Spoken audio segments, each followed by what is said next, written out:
Hello everyone, आज हम करने वाले हैं poem 3 that is keeping quiet by Pablo Neruda.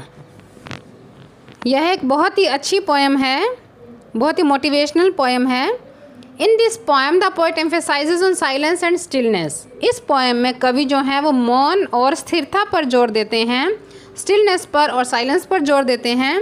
He wants people to keep quiet. वो चाहते हैं कि लोग शांत रहें। Mechanism to rest and the wars to end. मशीनें भी शांत हो जाएं, रेस्ट करें और युद्ध जो है वो भी एंड हो जाएं।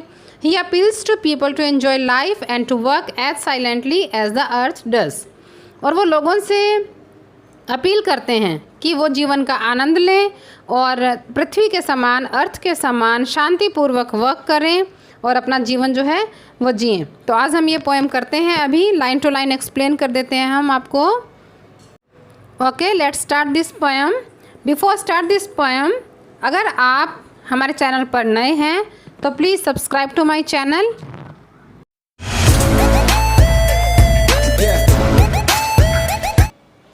Now we will count to 12 and we will all keep still. Count means गिनना, काउंट करना, और स्टिल शांत हो जाना, मोशनलेस हो जाना। Now we will count to 12 and we will all keep still.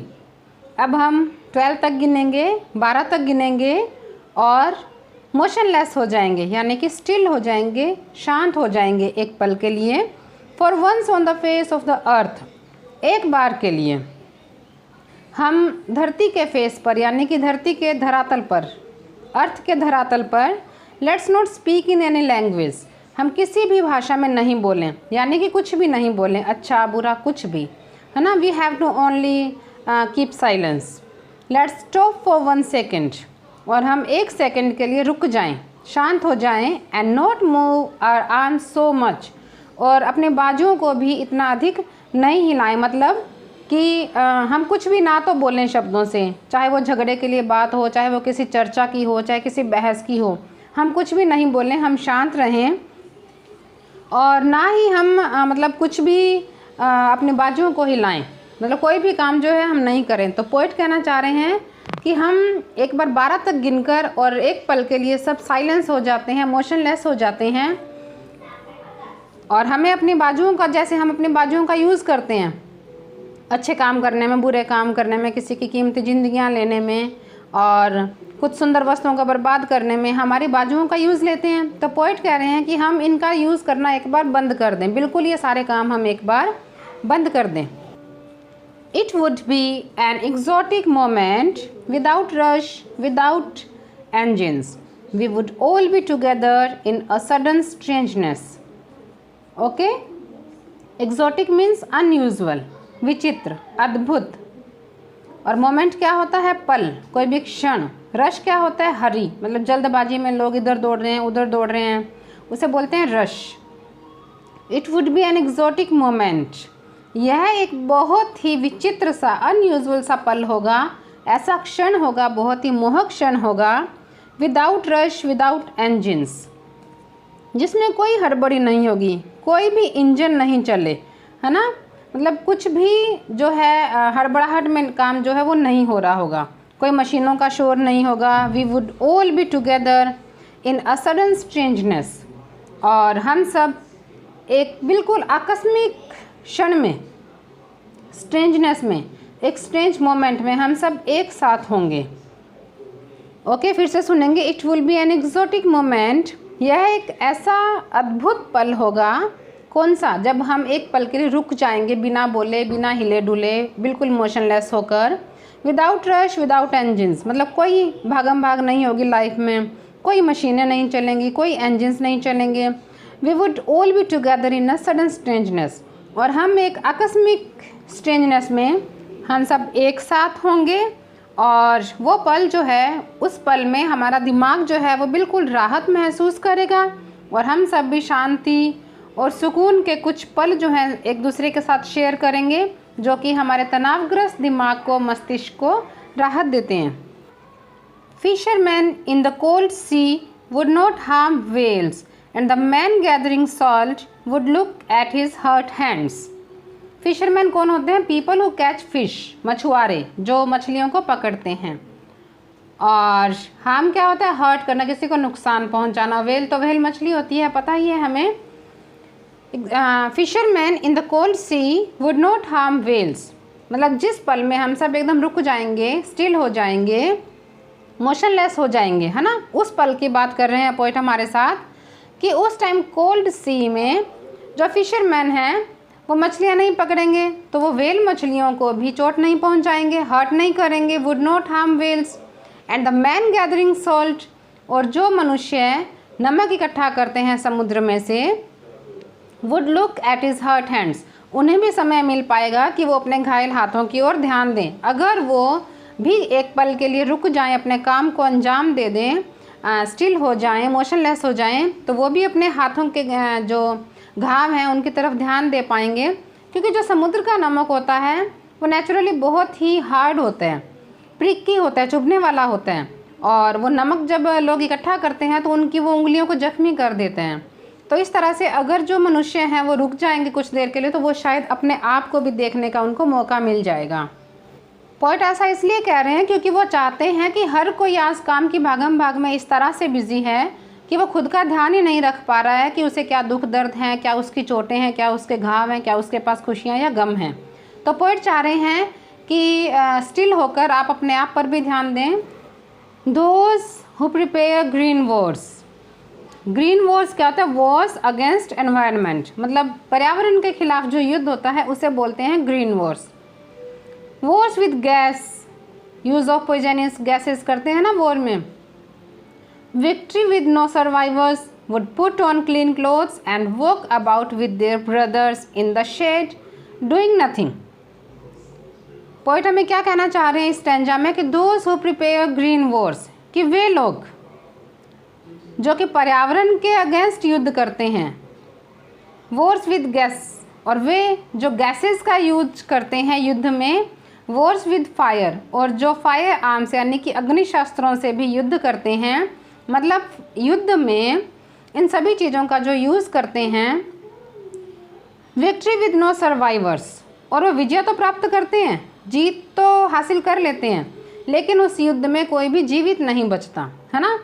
एक दूसरे को मार डालते हैं, काट डालते हैं, तो उनकी जीत तो हो जाती है लेकिन उसमें कोई भी बचता नहीं है जीत का जश्न मनाने के लिए। Would put on clean clothes, और तो कभी चाहते हैं कि वे लोग साफ स्वच्छ कपड़े पहने, ऐसे बुरे काम नहीं करें। And walk about with their brothers, और अपने भाइयों के साथ यानी कि संपूर्ण मानवता के साथ, मीन्स द होल ह्यूमैनिटी के साथ वो लोग बैठे in the shade doing nothing wars, मतलब वो पेड़ों की छाया में बैठें अपने ब्रदर्स के साथ, अपने भाइयों के साथ, मनुष्य लोगों के साथ में, है ना, ह्यूमैनिटी के साथ में। कहाँ पर बैठें? अंडर द शेडी ट्रीज़, पेड़ों की, वृक्षों की छाया में बैठें, सैर करें, एक दूसरे के साथ बातें शेयर करें, दुख सुख शेयर करें, लेकिन वो युद्धों को छोड़ दें जिससे कि भाई भाई को ही ख़त्म कर देता है, उन युद्धों को वो छोड़ दें। Next stanza, what I want should not be confused with total inactivity, life is what it is about, I want no truck with death। confused मतलब misunderstood, गलत समझना। inactivity क्या होता है? idleness, आलसी, निष्क्रियता होना, जो कोई भी काम नहीं करता है ना, तो उसे बोलते हैं inactivity। और truck with मतलब association with, किसी के साथ रूबरू होना। तो what I want should not be confused, poet कह रहे हैं, यहाँ पर क्लियर कर रहे हैं कि he is talking about silence, कि वो यहाँ पर सिर्फ साइलेंस की बात कर रहे हैं। It should not be misunderstood with total inactivity, इसका मतलब टोटल इनएक्टिविटी से नहीं लेना चाहिए कि मैं जो कुछ कह रहा हूँ उसे गलत नहीं समझना चाहिए। शांत रहने और कुछ ना कहने से मेरा मतलब ये नहीं है कि आप लोग सब काम वाम छोड़कर निठल्ले होकर बैठ जाएं, इसका मतलब ये नहीं है। तो आप मेरी बात को अलग तरीके से नहीं लें, मिसअंडरस्टूड नहीं करें। Life is what it is about, I want no truck with death. Poet कह रहे हैं कि लाइफ क्या है ना, कि जीवन तो जो है जैसे चलता है वैसे ही चलाना पड़ता है, मतलब जिम्मेदारियों को भी निभाना पड़ता है, अपने सब काम भी करने पड़ते हैं। तो मेरा कहने का यह अर्थ नहीं है कि हम सिर्फ डेड मात्र होकर रह जाएं, मतलब जैसे पोइट ये हमें कह रहे हैं ना कि हम एकदम शांत होकर बैठ जाएं, बिना लड़े झगड़े, हथियारों को फेंक दें, तो मेरा मतलब ये नहीं है कि हम लोग कुछ भी नहीं करें और निठल्ले होकर बैठ जाएं और अपने आप को डेड समझकर बैठ जाएं या फिर अपनी जिम्मेदारियों को नहीं निभाएं, है ना। Meaning of life will remain the same for ever, कि जीवन का मतलब जो है वो हमेशा वही रहेगा जो है। और जीवन का मतलब क्या है? अपनी जिम्मेदारियों को निभाते चलना, अपने आप को और दूसरों को बिना नुकसान दिए अपने जीवन को जीते चलना। Okay, next stanza starts. If we were not so single minded about keeping our lives moving and for once could do nothing, perhaps a youth silence might interrupt this sadness of never understanding ourselves and of threatening ourselves with death. Single minded means focuses only on one thing, एक ही चीज़ पर ध्यान देना, उसे बोलते हैं single minded. Interrupt क्या होता है? हिंडरेंस, रुकावट डालना। If we were not so single minded, poet कह रहे हैं कि अगर हमारा उद्देश्य जो है वो सिर्फ यही ना हो, कौन सा? About keeping our life moving, कि हमें सिर्फ जीवन को चलाते रहना है ना। अगर हमारा उद्देश्य सिर्फ जीवन को चलाते रहना ही ना हो, जैसे कि अभी आज के टाइम में हमारा मतलब हमारे जीवन का उद्देश्य क्या है कि हम बस अपना अपना पूरा करते रहें काम, है ना, कि हम हमारी कमी जो हमारे पास नहीं है वो चीज़ें हासिल करते रहें, या फिर हम सिर्फ हमारा घर भरते रहें। अभी हम लोग सिंगल माइंडेड हैं। तो पोइट कह रहे हैं कि if we were not so single minded about keeping our life moving, कि अगर हम सिंगल माइंडेड नहीं हो जीवन को चलाते रहने के लिए, कि हमारा सिर्फ जीवन ही चलाते रहना है हमें, तो है ना। And for once could do nothing, और हम केवल एक बार कुछ पल के लिए कुछ भी नहीं करें, एकदम निष्क्रिय होकर शांति का अनुभव करें। Perhaps a huge silence might interrupt this sadness, अगर हम बिल्कुल साइलेंस होकर शांति का अनुभव करते हैं तो यह शांति जो है ये इंटरप्ट करेगी, किसको?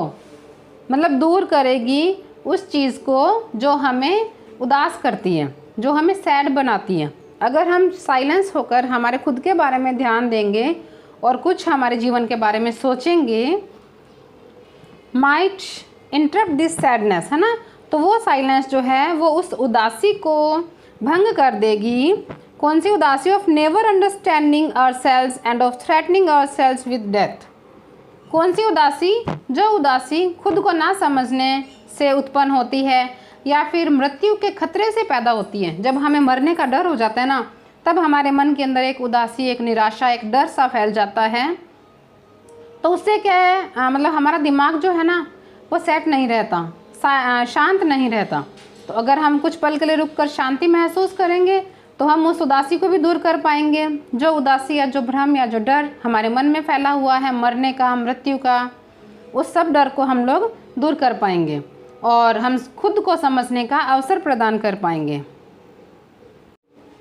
तो पॉइंट हमें यहाँ यही समझाना चाह रहे हैं कि हमें साइलेंसी के एक पल के लिए अपने आप को केंद्रित कर लेना चाहिए, जिससे हम अपने खुद के व्यक्तित्व के अंदर झांक कर जीवन का वास्तविक उद्देश्य क्या है वो समझ सकें। Perhaps the earth can teach us, as when everything seems dead and later proves to be alive. Now I'll count up to 12 and you keep quiet and I will go. This is our last stanza of this poem. ये हमारी poem का last stanza है। फिर से देखेंगे। Perhaps the earth can teach us. Poet हमें क्या कहना चाह रहे हैं कि शायद पृथ्वी, अर्थ, धरती हमें शिक्षा दे सकती है। As when everything seems dead, कि हमें किस तरह से शांति से कार्य करते रहना चाहिए, है ना, कि जब हर चीज़ डेड नज़र आती है and later proves to be alive, और तब भी पृथ्वी जो है वो जीवित रहती है, अलाइव रहती है। Now I will count up to 12 and you keep quiet and I will go. पृथ्वी इसको यह साबित कर सकती है, यही साबित करती है कि वो हमेशा जीवित रहती है। पोएट कहते हैं कि अब मैं 12 तक गिनूंगा, 12 तक गिनूंगा और आप सब शांत रहेंगे एंड आई विल गो, और मैं चला जाऊंगा। पोएट हमें यहाँ पर क्या समझाना चाह रहे हैं, मैं एक बार फिर से एक्सप्लेन कर देती हूँ कि धरती जो है it always remains active and alive, कि ये हमेशा एक्टिव रहती है और जीवित रहती है। It keeps on functioning silently, यह चुपचाप अपना काम करती रहती है बिना शोर किए, बिना किसी को नुकसान पहुँचाए। The poet says that now he will count up to 12। तो पोइट कहते हैं कि अब वो 12 तक गिनेंगे and all of us will keep quiet, and he will go out from there. और हम सब चुपचाप रहेंगे और वो यहाँ से चले जाएंगे। Thank you.